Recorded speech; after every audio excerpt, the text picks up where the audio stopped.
Well, I don't know what to do. It's like, that's okay. Nobody does. Go do something. Do the best thing that you can think of. Put the best plan you have into practice. It's not going to be perfect, and it will change along the way. But it will change partly because you become disciplined pursuing the path. And as you become disciplined, you become wiser. And as you become wiser, you become able to formulate better and better plans. Assuming you want to get better, there's usually something you can figure out that would constitute a step towards some sort of concrete goal. And my presumption, it's a behavioral presumption fundamentally, is that small accruing gains that repeat are unbelievably powerful. You can tyrannize yourself into doing things, but I wouldn't recommend it. What I would recommend instead is that you ask yourself what you're willing to do. It's a really effective technique. It's like a meditative technique. So for example, you can get up in the morning and you can think, well, you know, I'd like to have a good day today, so I'd like to go to bed tonight without feeling guilty because I, you know, didn't do some things I said I was going to do, and I'd like to have kind of an interesting day. So you got to fulfill my responsibilities, and I want to, you know, enjoy the day. Then you can ask yourself, well, what would I have to do in order for that to happen that I would do? And the probability, if you practice this for 3 or 4 days, is your brain will just tell you. It'll say, well, you know, there's that piece of homework that you haven't done for like 3 weeks. You should knock that sucker off because it would only take you 10 minutes, and you've been avoiding it and torturing yourself to death for 72 hours straight. And say, well, let's figure out what your aims are. You got to have some aims, whatever they are. And they might say, well, I'm so depressed I don't have any aims. And then I say, well, pick the least objectionable of the aims and act it out for a while and see what happens. Because sometimes your emotional systems are so fouled up that you have to pretend, you have to act the thing out before you can start to believe it. Life can be meaningful enough to justify its suffering. I thought, God, that's such a good idea. Because it's not optimistic exactly. You know, some people will tell you, well, you can be happy. It's like, those people are idiots. I'm telling you, they're idiots. There's going to be things that come along that flatten you so hard you won't believe it. And you're not happy then. And so if life is to be happy, well, in those situations, what are you doing? Why even live? But life isn't to be happy. If you're happy, you're bloody fortunate, and you should enjoy it. You should, because it's the grace of God, so to speak. People know when they're doing something meaningful. They can tell, so why the hell don't they do meaningful things all the time? It seems obvious. You could do it. I mean, it's hard, you know, because other people want you to do other things, and it's a struggle, but everything's a struggle. Oh, I get it. I see why. It took me about 10 years to figure this out. People have a choice. Choice number one, nothing you do means anything. Well, that's kind of a drag, right? It's meaninglessness of life and all that, existential angst. You know, that's kind of a pain. But the upside of nothing that you do is meaningful is you don't have to do anything. You've got no responsibility. Now, you have to suffer because things are meaningless, but that's a small price to pay. The alternative is everything you do matters. Really. If you make a mistake, it's a real mistake. If you betray someone, you tilt the world a little more sharply towards evil rather than good. It matters what you do. Well, if you buy that, then you can have a meaningful life. But there's no mucking around. It means responsibility. It means that the decisions you make are important. It means that when you do something wrong, it's wrong. Well, do you want that?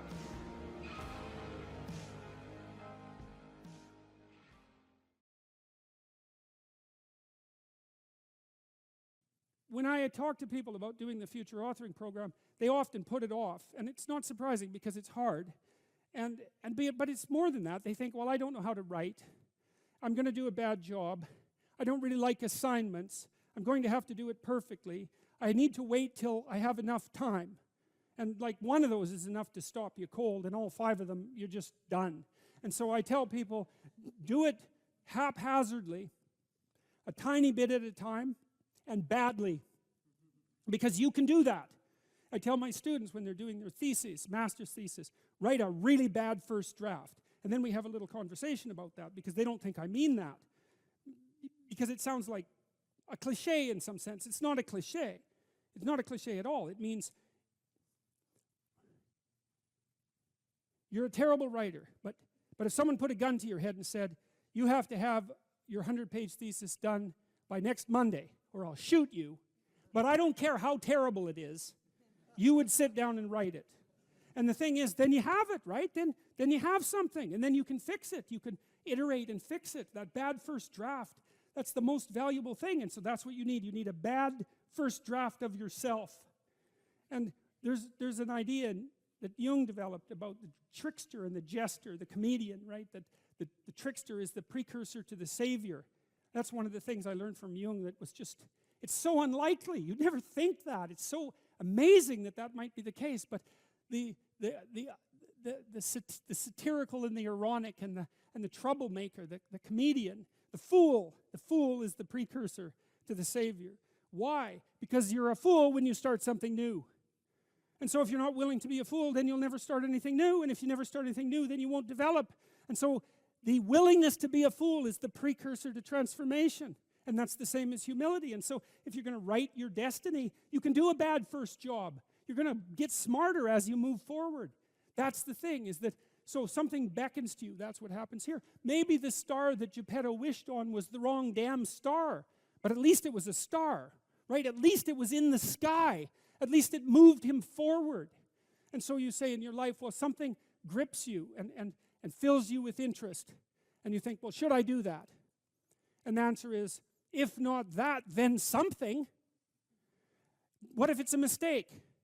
It's a mistake. Rest assured. What do you know? You're going to stumble around, right? And what's going to happen is this. You're going to not stay in stasis. You're not going to wander around in circles. And I see people like that. They said, well, I never knew what to do, and now I'm 40. It's like, that's not so good. That's not so good. And you might say, well, and there is a literature, too, that suggests that people are a lot more unhappy when they look back on their lives about the things they didn't do than they are about the mistakes they made while they were doing things. And so that's really worth thinking about, too, because there's redemptive mistakes. And a redemptive mistake would be a mistake that you make when you go out and try to do something. You know, you think, okay, I'm going to try to do this. When you're not good at it, you make a bunch of mistakes. It's like, well, what's the consequence? If you pay attention, is you're not quite so stupid anymore. That's the thing, is you've been informed by the results of your errors. And so what happens is you follow the beacon, you follow the light. And you're blind, so you don't know where the light is. It's dimly apprehended only, and you're afraid to follow it. But you decide to take some stumbling steps towards it. And as you take stumbling steps towards it, you become illuminated and enlightened and informed because of the nature of your experience, because you're pushing yourself beyond where you are, and you're going into the country that you have not yet been in, and you learn something. And so what happens then is the star moves. You move 10 feet towards it, and you think, no, that's not right. I didn't get it right. It isn't there. It's actually there.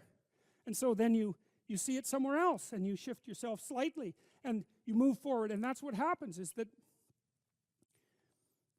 you continue as you change. The thing that guides you forward moves, right? It's like God in the desert in Egypt. The pillar of light that you're following, it's moving. It's not a permanent thing. You move towards it, it moves away, it guides you forward. And so you say, well, is what I'm aiming at paradise itself? And the answer to that is no, because what do you know? You couldn't see paradise if it was right in front of you, but you might get a glimmer of it. And so you move towards it, and you grow. And then the next time you open your eyes, you see a little bit more clearly. And that's what happens, is that just happens over and over, right? It keeps moving. And so you move like this. But the thing that's so cool is that all those zigs and zags, you say, and each of those zags and zigs is a catastrophe. I hit a wall, my God, and then I had to die a little bit, and I barely got back up. It's a phoenix transformation at each turn, and it's painful. But the thing is that even though you've traveled 20 miles, let's say, on that road, and you've only moved 3 miles forward, you've moved 3 miles forward instead of falling backwards, because that's the thing too, is that if you stand still, you fall backwards. You cannot stand still, because the world moves away from you if you stand still. And there's no stasis, there's only backwards. And so if you're not moving forwards, then you're moving backwards. And that's more of the underlying truth of the Matthew principle. To those who have everything, more will be given. From those who have nothing, everything will be taken. It's a warning. Do not stay in one place. Well, as you zig and zag, maybe the cataclysm of each transformation starts to lessen. There's not so much of you that has to die with every mistake. And maybe you end up oriented at least reasonably properly. And if you were sensible, that would have been your trip. But it wasn't, right? It's that. And perhaps it's a lot worse than that. Perhaps there's no shortage of backtracking. But it doesn't matter, because as you stumble forward, you illuminate and inform yourself. And perhaps that's partly because the world is made of information. And if you encounter it and tangle with it, then it informs you. And then you become informed. And then you're information. And then you're ready.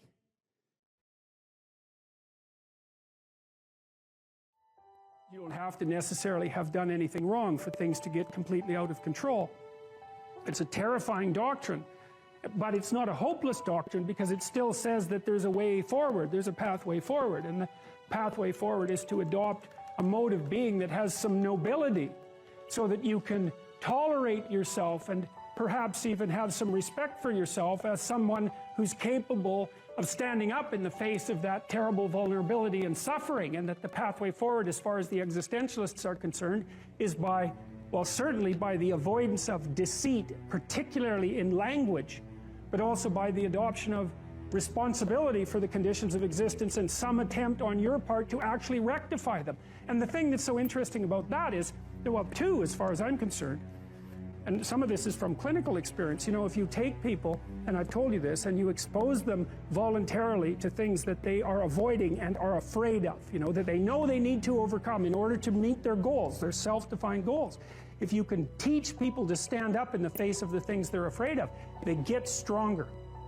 And you don't know what the upper limits to that are, because you might ask yourself, like, if for 10 years, if you didn't avoid doing what you knew you needed to do, by your own definitions, right, within the value structure that you've created, to the degree that you've done that, what would you be like? Well, you know, there are remarkable people who come into the world from time to time, and there are people who do find out over decades-long periods what they could be like if they were who they were, if they spoke their being forward. And they get stronger and stronger and stronger, and we don't know the limits to that. We do not know the limits to that. And so you could say, well, in part, perhaps the reason that you're suffering unbearably can be left at your feet, because you're not everything you could be, and you know it. And of course, that's a terrible thing to admit, and it's a terrible thing to consider, but there's real promise in it, right? Because it means that perhaps there's another way that you could look at the world, and another way that you could act in the world, so what it would reflect back to you would be much better than what it reflects back to you now. My experience is with people that we're probably running at about 51% of our capacity.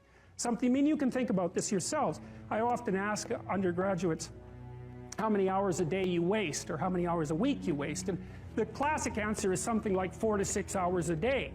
You know, inefficient studying, watching things on YouTube that not only do you not want to watch, that you don't even care about, that make you feel horrible about watching after you're done. That's probably 4 hours right there. You know, you think, well, that's 25 hours a week, it's 100 hours a month, that's 2.5 full work weeks, it's half a year of work weeks per year. And if your time is worth $20 an hour, which is a radical underestimate, it's probably more like 50 if you think about it in terms of deferred wages. If you're wasting 20 hours a week, you're wasting $50,000 a year. And you are doing that right now. And it's because you're young, wasting $50,000 a year is a way bigger catastrophe than it would be for me to waste it, because I'm not going to last nearly as long. And so if your life isn't everything it could be, you could ask yourself, well, what would happen if you just stopped wasting the opportunities that are in front of you? You'd be, who knows how much more efficient? 10 times more efficient, 20 times more efficient. That's the Pareto distribution. You have no idea how efficient people get. It's off the charts. Well, and if we all got our act together collectively and stopped making things worse, because that's another thing people do all the time, not only do they not do what they should to make things better, they actively attempt to make things worse because they're spiteful or resentful or arrogant or deceitful or homicidal or genocidal, or all of those things all bundled together in an absolutely pathological package. If people stopped really, really trying just to make things worse, we have no idea how much better they would get just because of that.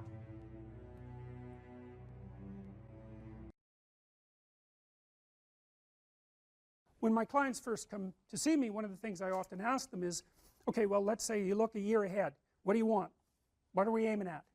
What would your life isn't the way you want it to be. How would it look if it was the way you wanted it to be, or at least partly that way? Then we aim at that, right? And we look for impediments, psychological impediments, fears, avoidance strategies, that sort of thing, and we develop strategies, and we try to move towards that, I would say, ideal. Alright, to understand the categories of myth, we'll say, we have to understand something about the nature of categorization. Now, categorization is a tricky thing, and we're going to run through some complicated ideas relatively quickly. You know, you think you put things in the same category because they're similar, but the problem is that, first of all, that's not an answer. It's just a restatement of the initial proposition. And second of all, you can put things in the same category that are by no means identical, and you often do that. And third, it's things that are similar are often also importantly different, and so picking which element of similarity, you know, like let's say you have a group of books. Well, are they the same? Well, obviously no, because, well, unless they're, you know, all the same book.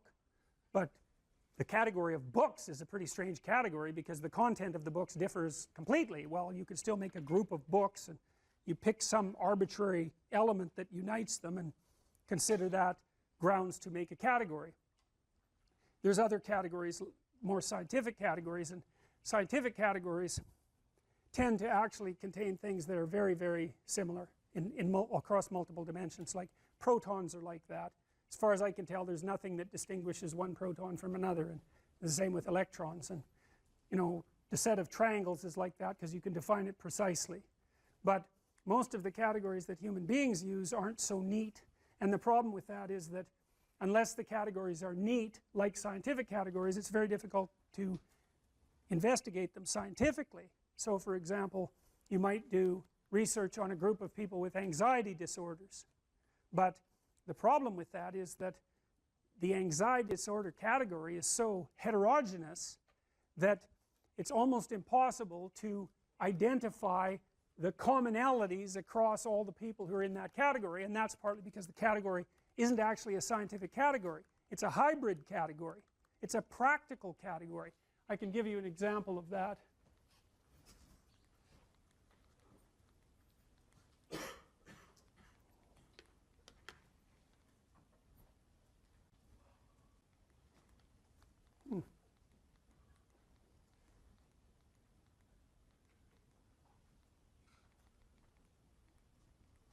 No, I can't because I must not have saved it. Anyways, many of the DSM categories, so these are categories for psychopathology, require, if you're part of that category, imagine there's 7 symptoms that you could have, or 8 symptoms that you could have that would put you in that category, like antisocial personality. 8 symptoms: you steal, you kick, you hit, you bite, you know, you're abusive. I don't remember the categories precisely, but you can be in the category if you have symptoms 2 through 5, and you can be in the category if you have symptoms 6 through 8. They aren't the same symptoms, but you're in the same category. And you think, well, how the hell can that be? Well, that's a family resemblance category, roughly speaking, and lots of the things that we use are family resemblance categories. There's a prototype, and then if you have enough of the features of that prototype, imagine the prototype has 10 features, and if you have 6 of those features, you get to be in that category. But it means that the category is actually quite diverse, and that's one of the problems that plagues psychiatry as a science and clinical psychology as a science. It's a really big problem because if the categories aren't homogeneous, then it's very difficult to draw conclusions about the members of the category. And the psychologists and the psychiatrists claim that those are scientific categories, but they're not, and they can't be, partly because they're aimed at the classification of health or ideal versus non-health or non-ideal, and partly because they play multiple roles, eh? I mean, the category isn't there just to provide neat demarcations for scientific study. The category is there to give people language to talk about certain sets of symptoms, to diagnose, because you know when you come in and you have a set of symptoms you might want to know what they are so that you also know what they aren't. It's really a relief often to find a diagnosis. And then of course the diagnosis has certain implications for treatment and for billing and for all of that, so the category has to play all of those roles. So there's multiple types of category, and the categories that we're talking about in relationship to mythology aren't scientific categories. They're categories about the world construed as a place to act. So here's a way to think about it. You're always looking at the world through a framework of reference, and you have to do that because there isn't very much of you. You can't see the whole world at once, and in fact the amount of the world you actually see is so small you can't believe it. The central part of your vision is zipping around producing a pretty high resolution representation of exactly what you're looking at, but outside of that center, like if I look at you I can't see her eyes. I can see her glasses, but barely. I can't even tell whether you're male or female. The person past that I can't see at all. Now you don't notice that, you know, you don't notice that you're that blind because your central vision is always popping around illuminating that tiny space, but you're so damn blind it's just mind-boggling. And I'm sure some of you have seen the invisible gorilla video, you know, where a gorilla comes into the video and you don't notice, which is somewhat shocking because you would think that you would notice a gorilla, but what happens is that you actually don't notice something unless it interferes with what you're doing. And because what are you going to do? Notice everything? You can't do that. You can hardly notice anything. So what you do is you pick something to focus on. It's usually something that you value, because why else would you focus on it? So that means that your value system determines the direction of your perception. Bloody well think about that for a minute. That's a Buddhist idea, right? People live in a kind of illusion, and sometimes that illusion causes suffering, and they can transform the way they look at the world, and that can release them from their suffering. But the idea that you do live in an illusion, well, I don't know if it's exactly an illusion, but you certainly do live within a framework of perception that's determined by your values. Now that is so weird, you know, because we never think of the world as something that reveals itself through our values. But of course it does, because you look at what you want.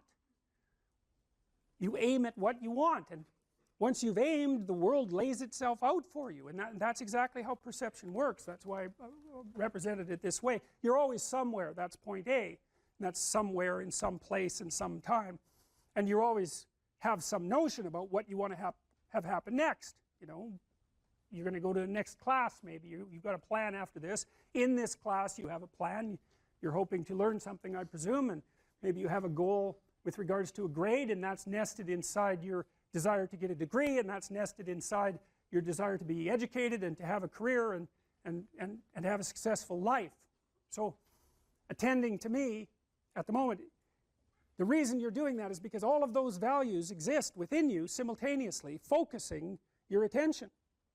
And so you're attending to me and not to something else, assuming that all of you with your computers open aren't surfing the web, which you might be, but assuming that you're focusing, whatever you're focusing on is directed by what you value. And some of that can be unconscious. In fact, a lot of it is unconscious, because you know it's very difficult for you to get control of what you pay attention to. You know what that's like. You're trying to study, it's kind of a boring paper. Christ, your attention is just like everywhere, you know. Maybe you'll vacuum under the bed instead of doing reading the paper, you know. You can't get a grip on that thing, so your attention has an autonomy. And that's another psychoanalytic idea, you know, because you kind of think, well, you're in control. It's like, really? You ever try telling yourself what to do? How does that work for you? I'm going to go to the gym 3 times a week. Right, sure you are. Yeah, I'm going to quit eating sugar for a month. It's like, how long does that last? It's like 15 minutes, and you're eating like 3 chocolate bars. How to think about motivation? We'll think about it from the hypothalamic perspective. So we could say one thing that motivation does is set goals. And we could say that emotions track progress towards goals. And I'm going to use that schema even though it's not exactly right. So you say, well, motivation determines where you're going to aim. So if you're hungry, you're going to aim at something to eat. And then that will organize your perceptions so that you zero out everything that isn't relevant to that task, which is almost everything. You concentrate on those few things that are going to facilitate your movement forward. When you encounter those things, that produces positive emotion as you move through the world towards your goal, and you see that things are laying themselves out that facilitate your movement forward. Those things cause positive emotion. And if you encounter anything that gets in the way, then that produces negative emotion, and it can be like threat, because you're not supposed to encounter something that gets in the way. It can be anger, so that you move it away. It can be frustration, disappointment, grief. Those would, if you had a response that serious to an obstacle, it would probably punish the little motivated frame right out of existence. You know, so you walk downstairs and, I don't know, the contracting company has set a wrecking ball through your kitchen. It's like, that's going to be disappointing. You're not going to keep eating the peanut butter sandwich in the rubble. That little frame is going to get punished out of existence, and some new goal is going to pop up in its stead. And, you know, one of the things we're going to try to sort out is, how do you decide when you've encountered an obstacle that's so big that you should just quit and go do something else? Because that's not obvious. You know, and you can get into counterproductive persistence pretty easily. So we don't know how people solve that problem. It's a really complicated one. So anyways, we're going to work on that scenario. Your hypothalamus pops up micro goals that are directly relevant to biological survival. That produces a frame of reference. So it's not a goal, it's not a drive, and it's not a collection of behaviors. It's a little personality. And the personality has a viewpoint, it has thoughts that go along with it. It has perceptions, it has action tendencies, all of that. You can see this in addiction, most particularly. So one of the things that you find often with people who are alcoholic is they lie all the time. And that's because when they've built a little alcohol-dependent personality inside of themselves, or a big one, maybe it's 90% of their personality, and one of the things that consists of is all the rationalizations that they've used over the years to justify their addiction to themselves and to other people. And so the addiction has a personality, you know, and so when the person is off, or maybe they're addicted to meth or something like that, where, you know, the addiction is more, it's more short-term powerful, than I would say, than an alcohol addiction. They'll say anything. And the words are just tools used to get towards the goal. And if they happen to be deceptive, whatever, it doesn't matter. They're just practical tools to get towards the goal. And then when you get towards the goal and you take a nice shot of meth or something like that, you reinforce all those rationales that you use to get the drug, and then the next time you're even a better deceiver and liar. So, okay, so we're going to say motivations, one way of thinking about it is they set goals, but it's not the right way of thinking about it. They produce a whole framework of interpretation. And so we're going to think about that framework of interpretation. And then emotions emerge inside of that. So that's it. So the world is framed, motivation set goals. You could say the world has to be framed. So motivation sets that frame, goals, emotions, perceptions, and actions. And then actions track progress. So positive emotion says you're moving forward properly towards your goal. And if you encounter something you don't expect, you stop. That's anxiety. It's like, oh, we're not where we thought we were. And so we don't know what to do. So we should stop, because we don't know where we are or what we're doing. Stop, frozen. And then the more powerful negative emotions like pain, they might make you get out of there. So emotions, forward, stop, reverse. That's your emotions within that motivated frame. So, and that's another example of how your mind is embedded in your body. Your emotions are like they're offshoots of action tendencies. That's the right way to think about it, because action is everything fundamentally. So what are some basic motivations? Most of these are regulated by the hypothalamus, by the way, and that tells you just how important a control system it is. The other thing that's useful to know about the hypothalamus is that it has projections going up from it that are like tree trunks, and inhibitory projections coming down that are like grapevines. So you can kind of control your hypothalamus as long as it's not on too much. But if it's on in any serious way, it's like it wins. So partly what you do to stop yourself from falling under the dominion of your hypothalamus is to never ever be anywhere where its action is necessary, right? You don't want to go into a biker bar, because you might find yourself in a situation where panicked defensive aggression is immediately necessary. You probably don't want that. You don't want the panic, you don't want the terror, you don't want the frenzied fight, you don't want any of that. You don't want to have to run away in absolute panic. So you just don't go there. And a huge part of how we regulate our emotions is just by never going anywhere where we have to experience them. And so that has very little to do with internal inhibitory control and everything to do with staying where you belong. The Myth of Mental Illness by Thomas Szasz, S-Z-A-S-Z. It's a classic. You should read it. If you're interested in psychology, read it. Like, it's a classic. And he basically said, most people have problems in living. They don't have psychological problems. And so I've experienced, despite my love for the psychoanalysts, very frequently what I'm doing as a therapist is helping people have a life that would work. You know, and you can parameterize that. It's like, what do you need? How about some friends? That people kind of like that. How about an intimate relationship with someone that you can trust, that maybe has a future? That'd be good. How about a career that puts you in a dominance hierarchy somewhere, so at least you've got some possibility of rising, some possibility of stabilizing yourself, and a schedule and a routine, because no one can live without a routine. You just forget that. If you guys don't have a routine, I would recommend, like, you get one going, because you cannot be mentally healthy without a routine. You need to pick a time to get up, whatever time you want, but pick one and stick to it, because otherwise you dysregulate your circadian rhythms and they regulate your mood. And eat something in the morning. I've had lots of clients who've had anxiety disorders. I had one client who was literally starving. Very smart girl. There's very little that she liked. She kind of tried to subsist on like half a cup of rice a day. She came to me and said, I have no energy. I come home, all I want to do is watch the same movie over and over. What, like, is that weird? And I thought, well, it depends on how hard you work. You know, it's a little weird, but whatever. It's familiar. You're looking for comfort. So I did an analysis of her diet. It's like 3/4 of a cup of rice. It's like, you're starving. Eat something. You know, you'll feel better. So she modified her diet, and all her anxiety went away, and she had some energy. It's like, yeah, you got to eat. So a schedule, that's a good thing, man. Your brain will thank you for it. It will stabilize your nervous system. With a bit of a plan, that's a good thing.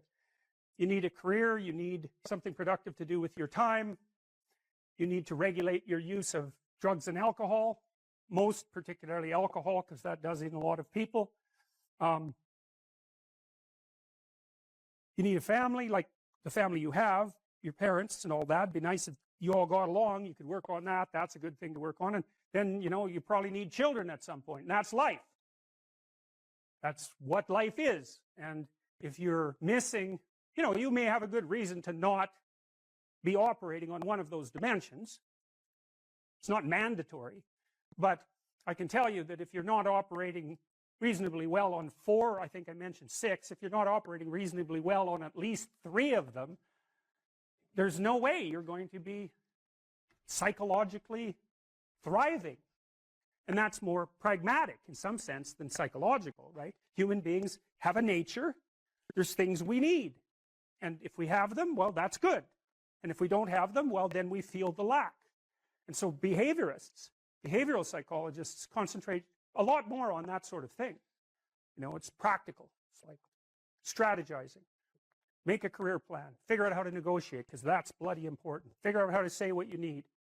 Figure out how to tell the truth to people. Figure out how to listen to your partner in particular, because if you listen to them, they will actually tell you what they want. And sometimes you can give it to them, and maybe they'll return the favor. And if you practice that for like 15 years, well, then maybe you're constantly giving each other what you want. Well, hooray. That would be good. And then there's 2 of you under most circumstances, and it's better to have 2 brains than 1, because people think differently because of their temperament mostly. And so the negotiation is where the wisdom arises, and it's part of the transformation, the psychological transformation that's attendant on an intimate relationship, and one of the fundamental purposes of a long-term intimate relationship.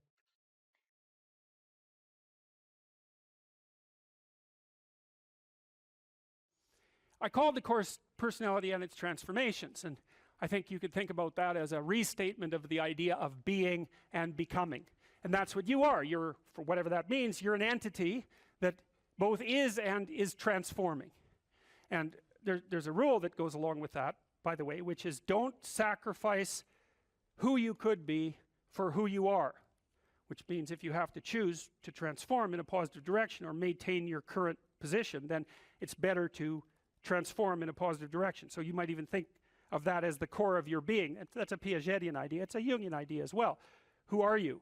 You're the thing that transforms who you are. Now you're also who you are, but on top of that, you're the thing that transforms who you are.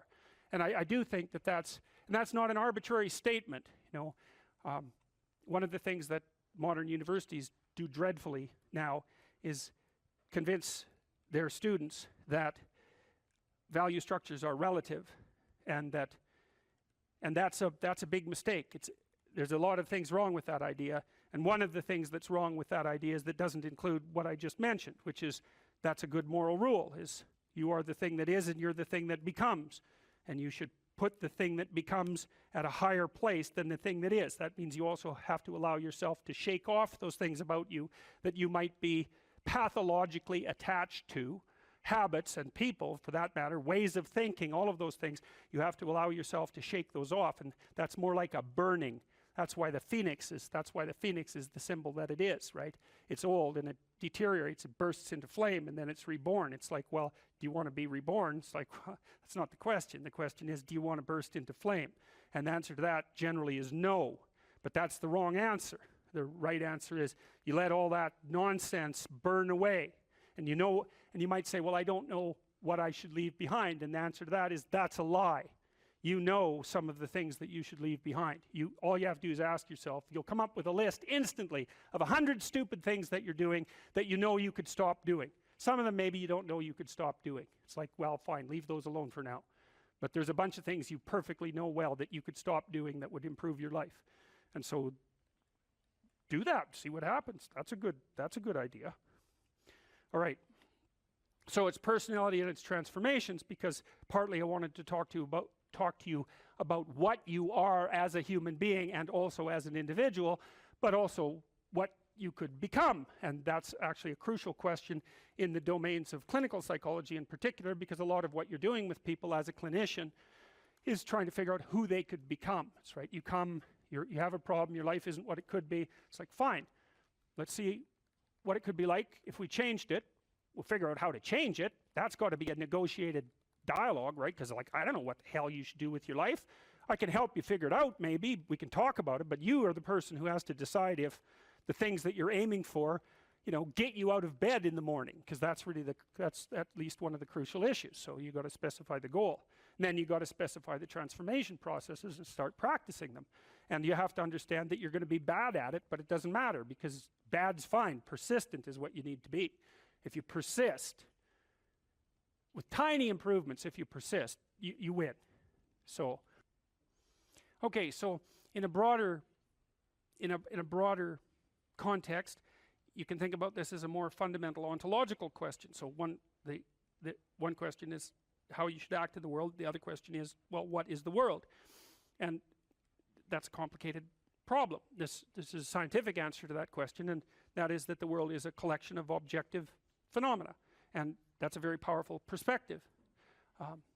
And we have a good method for determining what the world is like as a collection of objective phenomena. And that's made us very technologically powerful, and so more power to us and all that, but leaves a question unanswered. And the question is, well, the world isn't just a place of objective phenomena, because it's not a panoply of inert matter. It has living conscious creatures in it, and they're a different order of being. And the fundamental issue for conscious active creatures is not what is the world from an objective perspective, but how it is that you should conduct yourself in the world. And there's a kind of unbridgeable gap between those two domains of inquiry. And I think the reason for that is that the scientific method removes value from its descriptions. That's actually what it does. And so once you're left with value-free descriptions, it's very difficult to extract out a value proposition from them, because you've That's the scientific method, removes the value propositions. You're supposed to be left with only that which is objective, right? And the value propositions are in the domain of the subjective. So I think the idea that you can derive what you should be or do from a collection of facts is flawed, A, because the collecting the facts themselves gets rid of the value structure, but B, there's an infinite number of facts, and so how are you going to pick which ones should guide you? You can't. You can't. You have to do something else. The facts do not tell you what to do with the facts. You need something else to help you figure that out. Well, it's come to me over the years that essentially that's what the narrative cognitive framework does. It's the framework that we use to specify how we should act in the world. And so you could divide the world into the world as it is and the world as perhaps it should be. That gives you some direction, and you need that, and we know this technically, right? You need direction. The reason for that is it's direction that produces primary positive emotion. And so if you need positive emotion to move through life, which you do, because you can't even move without positive emotion, and also positive emotion is a good bulwark against terror and pain. If you need those things, then you need direction, you need a goal, you need a value structure. So that doesn't seem particularly disputable to me. You could still say, well, what value structure? It's like, okay, fine, that's a good question. But I've thought a lot about that too. So if we're going to adopt a value structure, there's a couple of rules that go along with it. And this is why the bloody postmodernists are wrong, as far as I can tell, is A, it can't just be my value structure, because I'm stuck with you. And we're both stuck with all these other people. And so if I'm going to lay out a value structure, which is a way of interpreting the world, let's say, and there's an infinite number of potential ways of interpreting the world, it's like, yeah, fine, no problem, except that I have to interpret the world in a way that I can use while I'm dealing with you, and while the two of us are dealing with everyone else, and while all of you are dealing with everyone else. And so that's the Piagetian game proposition. If you want to be a popular kid on the playground, you better play games that other people want to play. That's a brilliant observation. And I told you that Piaget was trying to heal the rift between science and religion, and that's one of the things that he did that he thought helped do that. The question is, well, where do moral judgments come from? Well, they emerge as a consequence of consensus, and it's a bounded domain. If we're going to occupy the same space for any length of time, and those are two critical propositions, the same space and a long time, then we have to figure out how to play an iterative game that doesn't spiral downward, hopefully that might even improve, that we both don't object to, because otherwise it's not going to work, right? You'll walk away and play another game, or the game will disintegrate catastrophically. So there's massive social constraint on what constitutes an appropriate frame of reference. So much for the relativist argument. And then there's another issue that's equally relevant, and it's associated with the idea of objective reality to some degree, but that's not exactly correct, because it's not exactly objective reality.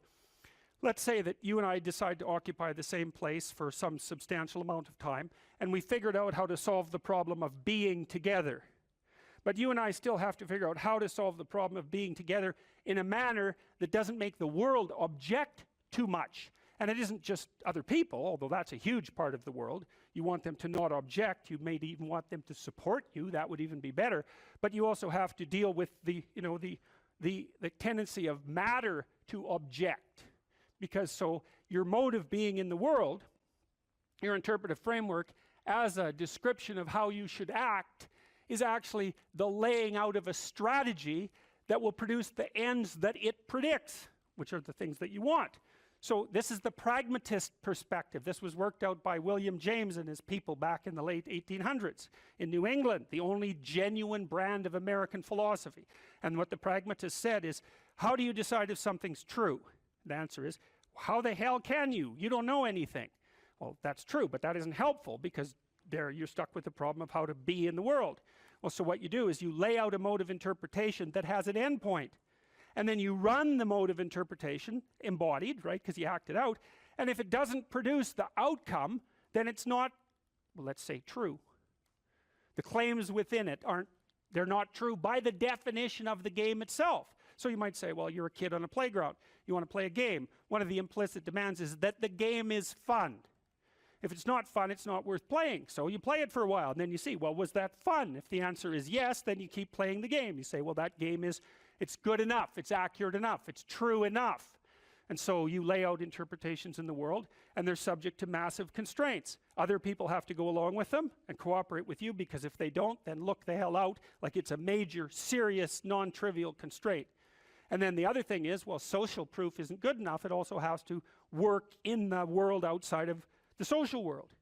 You know, so if you have an illness and you have some hypothesis about how to construe it, you might say, well, is my understanding of the illness correct? Well, it implies that I take these actions. Well, how do you know if it's correct? Well, you take the actions, and if the illness gets worse, then by the definitions that are implicit in the framework of reference that you're using, you've made an error. And so there's no relativism in that. You could still say, well, there's a lot of potential solutions to any potential set of problems. It's like, yeah, there's lots of different ways to play chess on a single board. Right, but that doesn't mean that any old solution is as good as any other solution. It doesn't mean that at all. So, okay, so then we're looking at things two ways. We're trying to figure out, well, how does the world present itself, and then how is it that you should act in it? And so,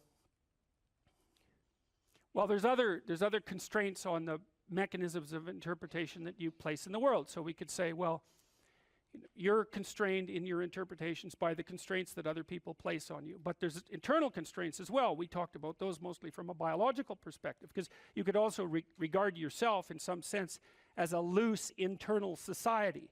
And that's sort of a psychoanalytic dictum, right? You're a collection of sub-personalities, or you could say you're a collection of sub-routines. I don't care how you formulate it, but you're a unity, but you're a unity that brings together a plurality of subcomponents.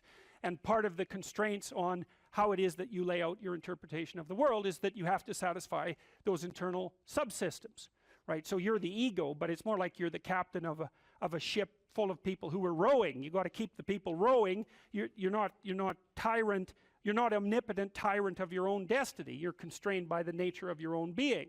And so you have to provide yourself with food, and you have to provide yourself with shelter, and you have to provide yourself with water, and all of these things. And those are demands that are laid on you by the nature of your internal processes. And of course, how they lay themselves out as demands and what the appropriate solutions to that is, to those problems are, is debatable infinitely. But you can see the constraints stack up.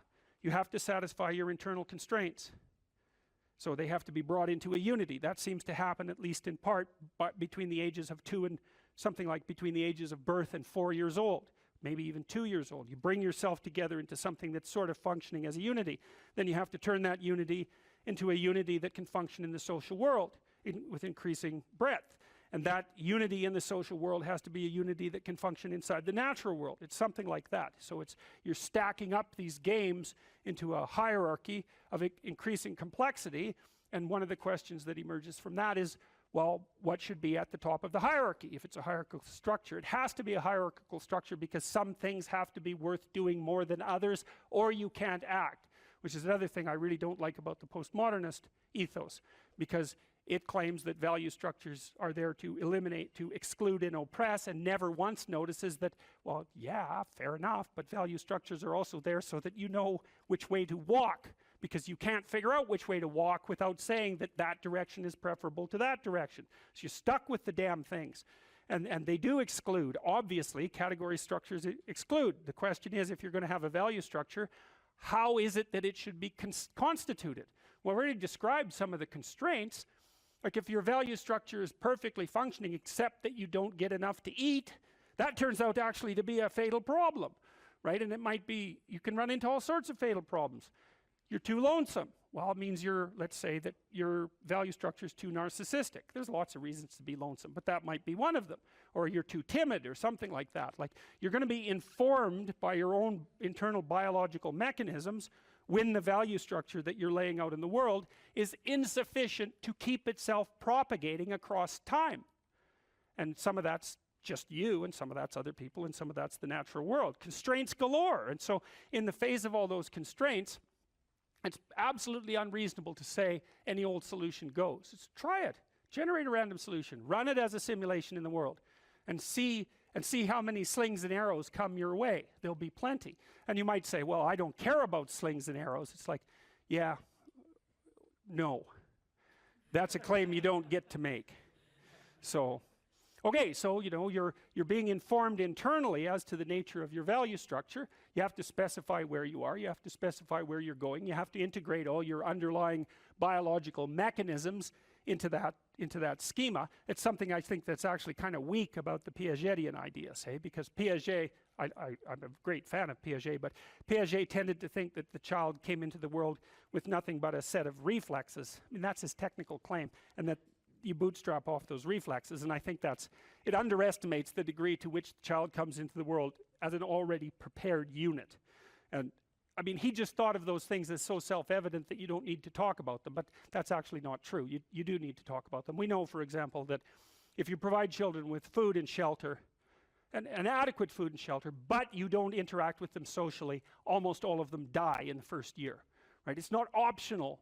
Touch is not optional for children. Attention is not optional for children. Play is not optional for children.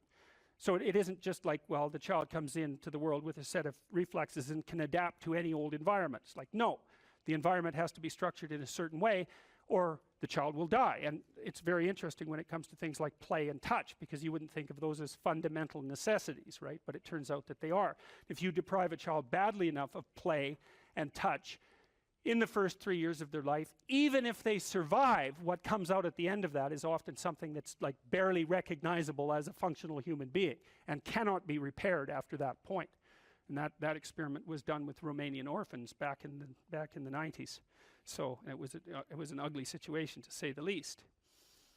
Okay, so now you take these underlying biological systems and maybe they aggregate themselves into something that vaguely looks like your temperament, your 5 temperamental dimensions. So maybe if you're an extrovert, you're dominated by the dopaminergic system, just like you are if you're high in openness, and if you're high in neuroticism, it's mostly that you're dominated by anxiety systems and systems that mediate emotional pain. And if you're agreeable, you're dominated by the function of the underlying maternal/care affiliation systems. But so you could say, well, you've got these loose, you've got a multitude of fundamental biological predispositions that manifest themselves as implicit stories, something like that, and they organize themselves into the primary temperaments, and the primary temperaments are biasing factors that determine in part the nature of the interpretive structure that you're going to lay out in the world.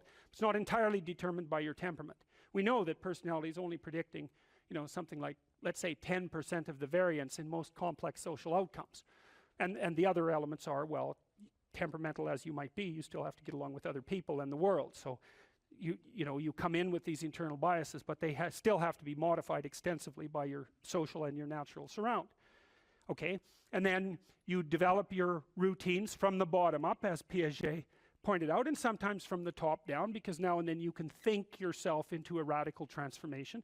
But mostly what you're doing is building the micro units of your interpretive schemas and your behaviors and aggregating them into higher order structures that you can then tag with higher order abstractions. And we talked about that.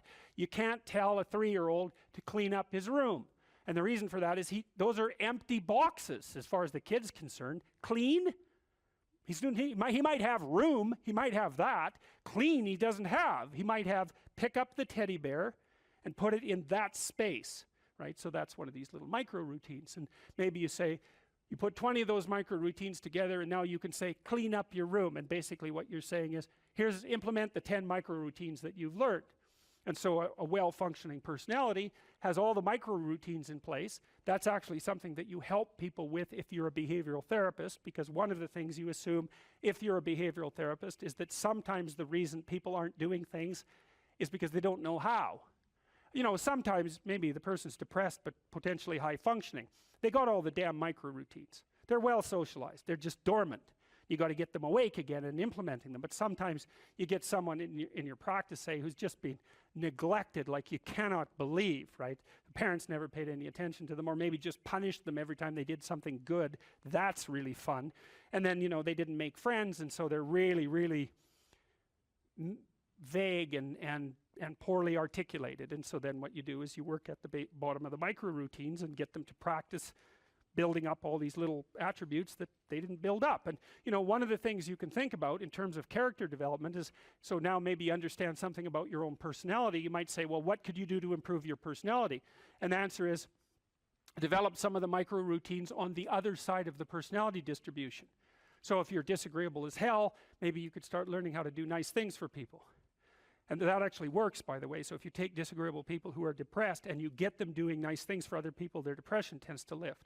But then by the same token, if you're agreeable, then you should practice doing some things for yourself and being more tough-minded in your negotiations. And so you can sort of place yourself on the personality trait distribution. You're extroverted. It's like, okay, man, learn to spend some time with yourself, right? You're low in openness. Well, try reading a book that's outside of your sphere of interest now and then. If you're conscientious, well, you should probably learn how to relax occasionally, and so forth. So you can, I think partly what you're doing as you're developing your personality is not moving the mean much, the average, where you're located, but you're extending the standard deviation so that you're a bigger bag of tricks than you were before. And I think you can practice that consciously. It's like, you're hyper orderly. It's, well, get a dog, Dogs, they're messy, horrible things, It's just what you need if you're hyper orderly, because they're going to leave hair everywhere and force you to live with it. It's known from multiple dimensions simultaneously that the system that produces happiness, let's say in the founder's sense, produces that emotion in relationship to the observation of movement towards a valued goal. And so you can derive some conclusions from that. The first is that without a goal, there's no happiness, by definition, because happiness marks movement towards a valued goal. The next is, well, the higher the goal, the more value there is in the observation of movement towards it. And so out of that, you might ask, well, then what's the highest goal? Because why don't we go for that? Well, then you could say, well, you should do your best for the best. You might say, well, that's just to make me hedonically happy. It's like, well, wait a second, cocaine will work for that, because it actually even activates this system. But what about tomorrow and next week and next month? And so the problem with hedonism as a goal is, first of all, it vanishes when you're suffering. But even failing that, if you're serving yourself hedonically in the narrow sense, it's just about me and my pleasure. It's like, okay, which you? Today's you, tomorrow's you, next week's you, next month's you. What about next year, 5 years from now, 10 years from now? You're going to lead a hedonic and dissolute life, and what are you going to be, a burnt-out shell and a wreck, a dismal wreck in 10 years? Because that's what'll happen. And so if you don't construe yourself as a community stretched out across time, then you're not even serving yourself. And if you do construe yourself as a community stretched across time, then serving other people and serving yourself turn out to be exactly the same thing. I just did a course on the Sermon on the Mount, and Christ, in one of the sections of that sermon, he says to people that you shouldn't lose your saltiness, you shouldn't lose your savor. And you're the salt of the earth, and without that salt, everything loses its flavor. And salt is a preservative, and it's a spice, and that's often conceptualized, that phrase, as referring to the salt of the earth, the solid, reliable types who bear all burdens. But that is not what it means. I looked at a lot of different translations. I talked to a lot of people about that verse, and really what it means is, well, there should be some spiciness and unpredictability and humor about you. And there should be some play in the system, right? Because that's what stops you from just being the narrow, dead, past letter of the law with no spirit. There should be some snake inside the tree, right? There should be some fire inside the bush. Those are all ways of construing that are symbolically equivalent. There should be some dynamism in you, and a fair bit of that's associated with, well, enthusiasm. That's fun, but enthusiasm means to be imbued with the Spirit of God. That's why people like comedians so much too, because that's what they do. And so you have to leaven the duty with humor, and your book does a lovely job of that too, because your book, which is a very conservative book in the best possible way, and is a call to duty and responsibility, but you constantly return to themes of both stoicism and humor, which are tied together in some sense, you know. I was just in Newfoundland for the last week doing a documentary there, and Newfoundland's a rough rock, and it's beautiful and harsh, and the people there are tough and resilient, man, because they had to be. And Newfies have a great sense of humor, and they're always making fun, and that's a necessary leaven, right? That ability to deal with serious matters with a light touch, and it's something I'm trying to learn to do more and more, even in the most serious of conversations, you know, too. Because if you're a master, you've got both. You've got that light touch and that sense of humor. You really see that in military people who've been through rough situations.